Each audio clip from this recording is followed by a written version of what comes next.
അപകടം ഉണ്ടാകുന്നത് ഈ ഡാം ബലക്കുറവ് കൊണ്ട് താഴെ വീഴുക എന്നുള്ളതല്ല. ഇതിൻ്റെ അകത്തൊരു ഹൈഡ്രോളജിക് സേഫ്റ്റി എന്ന് പറഞ്ഞ സാധനമുണ്ട്. അതായത് വലിയ വെള്ളപ്പൊക്കം വന്നു കഴിഞ്ഞാൽ ഈ വെള്ളമെല്ലാം കൂടെ ഡാമിൻ്റെ ഷട്ടറുകൾ തുറന്ന് ഇറക്കി വിടാൻ പറ്റണം. മുല്ലപ്പെരിയാറിൻ്റെ ഏറ്റവും വലിയൊരു തകർച്ച എന്ന് പറഞ്ഞാൽ, അല്ലെങ്കിൽ ഡിസഡ്വാൻറ്റേജ് എന്ന് പറഞ്ഞു കഴിഞ്ഞാൽ അതിൻ്റെ പഴക്കമല്ല, ഈ ഡാമിന് വരുന്ന വെള്ളമെല്ലാം കൂടെ പുറത്തേക്ക് വിടാനായിട്ടുള്ള ഷട്ടർ കപ്പാസിറ്റി ഇല്ല. അപ്പം അതെന്താ പറ്റുന്നത്, അങ്ങനെ ഷട്ടർ കപ്പാസിറ്റി വലിയൊരു വെള്ളപ്പൊക്കം വന്നു കഴിഞ്ഞാൽ, അതായത് ഇപ്പോൾ ചിലപ്പോൾ ഒരു പക്ഷേ ഈ മൂന്നാറിൽ 99 വെള്ളപ്പൊക്കം എന്ന് പറഞ്ഞാൽ ആ വെള്ളപ്പൊക്കം പോലെ വെള്ളപ്പൊക്കം ഉണ്ടായിക്കഴിഞ്ഞാൽ ഈ വെള്ളം പൊങ്ങി വരും. ഷട്ടർ എത്ര തുറന്നിട്ടാലും വെള്ളം പോവുകയില്ല. അവസാനം ഈ വെള്ളം ഡാമിൻ്റെ മുകളിൽ കൂടെ പോകും. ഡാമിൻ്റെ മുകളിൽ കൂടെ കുറച്ച് നേരം വെള്ളം പോയി കഴിഞ്ഞാൽ എത്ര ബലമുള്ള ഡാമാണെങ്കിലും അത് നിലം പതിക്കും. അതിന് ഓവർ ടോപ്പിംഗ് എന്ന് പറഞ്ഞ് ഒരു അതിപ്രളയം ഉണ്ടായാലുള്ള നിലം പതിക്കുമെന്ന് പറയുമ്പോൾ ഒരു ചോദ്യം ഞാൻ ചോദിക്കുന്നത് ഡോക്ടർ ജോ ജോസഫ്, അതിനകത്ത് ഈ മുല്ലപ്പെരിയാറിലെ അണക്കെട്ടിൻ്റെ സവിശേഷത, അതിൻ്റെ നിർമ്മാണപരമായ സവിശേഷതയും നമുക്കറിയാവുന്നതാണല്ലോ. നിലം പതിക്കുക എന്നത് മുല്ലപ്പെരിയാറിൻ്റെ കാര്യത്തിൽ സാധ്യമായ ഒരു സംഗതിയാണ്. ഞാൻ എൻ്റെ ഒരു സാധാരണ ലോജിക്ക് വെച്ച് ചോദിക്കുകയാണ്. അത് പിരമിഡ് ഷേപ്പുള്ള ഒരു വെയിറ്റ് ഡാമാണ്. പൂർണ്ണമായിട്ട് ഒറ്റയടിക്ക് തകരുക അല്ലെങ്കിൽ ഇങ്ങനെ സ്പ്ലിറ്റ് ആവുക എന്നത് മുല്ലപ്പെരിയാറിൻ്റെ കാര്യത്തിൽ നടക്കാൻ സാധ്യതയുള്ള കാര്യമാണോ ഫിസിക്സ് പറയുകയാണെങ്കിൽ? അല്ലല്ല, ഇത് ഞാൻ ഇപ്പം മുല്ലപ്പെരിയാറിൻ്റെ കാര്യത്തിൽ നടക്കുമെന്നല്ല പറയുന്നത്. എങ്ങനെയാണ് ഡാമുകൾക്ക് അപകടം ഉണ്ടാവും എന്നാണ് ഞാൻ പറയുന്നത്. ഹൈഡ്രോളജിക് സേഫ്റ്റി ഏത് ഡാമിനും ഉള്ള ഒരു വലിയ കുഴപ്പമാണ്. ആവശ്യത്തിന് ഷട്ടർ കപ്പാസിറ്റി ഇല്ലെങ്കിൽ വെള്ളം പൊങ്ങി, വലിയ വെള്ളപ്പൊക്കം വരുമ്പോൾ വെള്ളം പൊങ്ങി അപകടം ഉണ്ടാകും. ഞാൻ ചോദിക്കുന്നത് മുല്ലപ്പെരിയാറിന്റെ കാര്യത്തിൽ സ്പെഷ്യൽ കേസായി എടുത്തുകൊണ്ട് ഞാൻ ചോദിക്കുകയാണ്. അതായത് ഇപ്പോൾ ഇതിന് വിദഗ്ധ സമിതി അടക്കം കണ്ടെത്തിയിട്ടുള്ള കാര്യം എന്താണ്? ഇതൊരു വെയിറ്റ് ഡാമാണ്. ഡാം തകർന്നു പോവുക എന്നൊരു സംഗതിയില്ല. പരമാവധി വരാൻ കഴിയുന്ന വെള്ളത്തിൻ്റെ വെയിറ്റ് കാൽക്കുലേറ്റ് ചെയ്ത് അതിൽ കൂടുതൽ വെയിറ്റാണ്, താങ്ങി നിർത്താൻ കഴിയുന്ന വെയിറ്റ് കാൽക്കുലേറ്റ് ചെയ്തിട്ടാണ് ഇത് ഉണ്ടാക്കിയിട്ടുള്ളത്. ബലക്ഷയം വന്നു, സുർക്കി ഒലിച്ചു പോയി. അപ്പോൾ അതിൻ്റെ ഒരു ഒറ്റ യൂണിറ്റ് നിലക്കുള്ള അതിൻ്റെ സ്വഭാവം നഷ്ടപ്പെടുന്നു. പാറകളും കല്ലുകളുമായിട്ടുള്ള ബന്ധം നഷ്ടപ്പെടുന്നു. പല തരത്തിലുള്ള ചോർച്ചകൾ കാണുന്നു. അപ്പോൾ അത് ബലപ്പെടുത്തുന്നു. ഇരുമ്പ് വട ഉപയോഗിച്ചുകൊണ്ട് താഴെ കണക്ട് ചെയ്യുന്നു, കോൺക്രീറ്റ് ചെയ്യുന്നു. അതൊക്കെ ചെയ്തിരിക്കുകയാണ്. പിന്നെ വേറൊന്ന്, ഒരു പിരമിഡ് സ്വഭാവത്തിലുള്ള വെയിറ്റ് ഡാം തകർന്നാലും അത് പടിപടിയായിട്ടാണ് തകരുക. ഒറ്റയടിക്ക് തകർന്ന് വെള്ളം മുഴുവൻ നേരെ ഇടുക്കിയിലേക്ക് വരിക എന്നൊരു ഏർപ്പാട് മുല്ലപ്പെരിയാറിൻ്റെ കാര്യത്തിൽ സംഭവിക്കാനിടയില്ല എന്നാണ് സ്റ്റഡീസ് പറയുന്നത്. നമുക്ക് മറിച്ചുവാദമുണ്ടോ?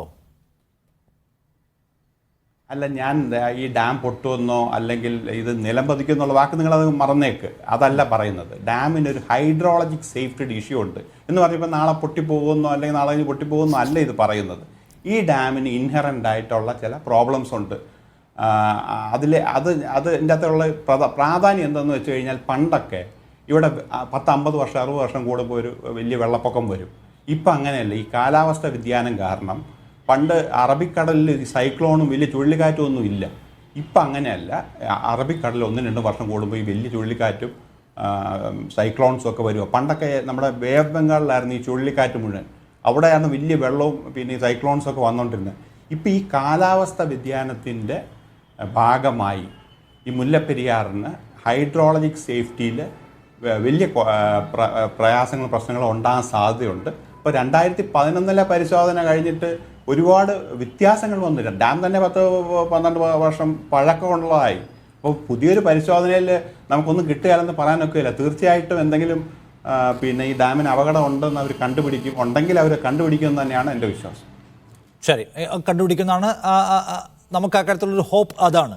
അല്ല, പി സി സിറിയക്ക് തമിഴ്നാടിനെ സംബന്ധിച്ച് അവരുടെ പ്രശ്നം എന്തായിരിക്കും? കാരണം നമുക്ക് ഈ അണക്കെട്ട് ഡീകമ്മീഷൻ ചെയ്ത് പുതിയൊരു അണക്കെട്ടുണ്ടാക്കി തമിഴ്നാടിന് വെള്ളം കൊടുക്കരുത് എന്നൊരു നിലപാടില്ല. തമിഴ്നാടിന് ജീവിക്കാനുള്ള വെള്ളം കൊടുക്കും, ആവശ്യത്തിലും അതിലധികവും കൊടുക്കാൻ നമ്മൾ സന്നദ്ധരാണ്.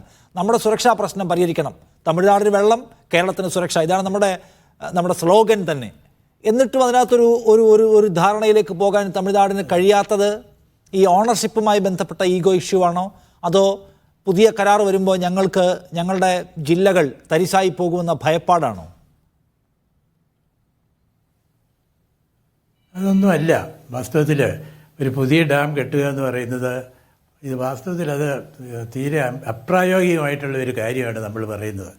നമ്മുടെ ഭരണകക്ഷികളും പ്രതിപക്ഷ കക്ഷികളും എല്ലാവരും ചേർന്ന് അസംബ്ലിയിൽ ഐകകണ്ഠ്യേന തീരുമാനം പാസ്സാക്കി പുതിയ ഡാം വേണമെന്ന്. പക്ഷേ അവർ സൈറ്റും ഐഡൻറ്റിഫൈ ചെയ്തു. ഇപ്പോഴത്തെ ഡാമിൻ്റെ താഴെ 300-400 മീറ്റർ താഴെ എങ്ങാണ്ടൊരു സ്ഥലം. പക്ഷേ അവിടെ ഒരു പുതിയ ഡാം കെട്ടാൻ വേണ്ടി അതിൻ്റെ ഫൗണ്ടേഷന് വേണ്ടി എക്സ്കവേറ്റ് ചെയ്താൽ തന്നെ പഴയ ഡാമിൻ്റെ സ്ഥിതി ആപത്തിലാകും.